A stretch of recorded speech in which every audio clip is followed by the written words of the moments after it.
Ng'ekibiina kya UPC beetegekera okulonda kwa 2016 kitegese tabameruka w'ekibiina kino agenda okumala ennaku 3 ng'atojjera ku Jocas Hotel ekireka mu Town Council y'Ekira.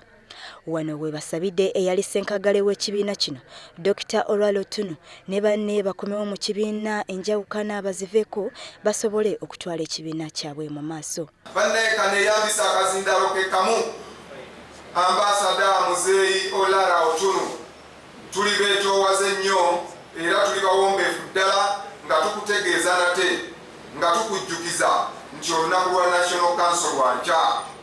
Tukusaba weerekereze byonna ojja obeerewo mu lukiiko.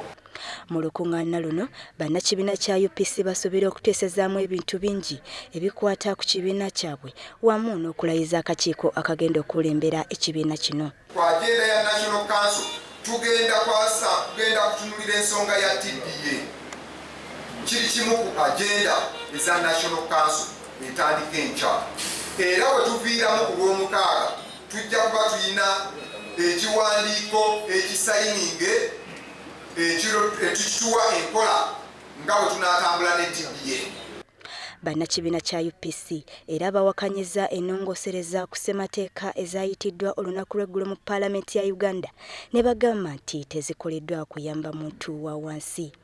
Bannansi ffenna ze tuludde nga twettanira okulaba nti zibeerawo, tukyaziriko era tusuubira nti luliba olyo ne tuzituukako. Ebimu ku bisinze okutaguzaana ddala ab'oludda oluvuganya gavumenti omutwe nti byonna bye baawaayo ku nnongosereza wa ssemateeka byasuuliddwa mu kasero.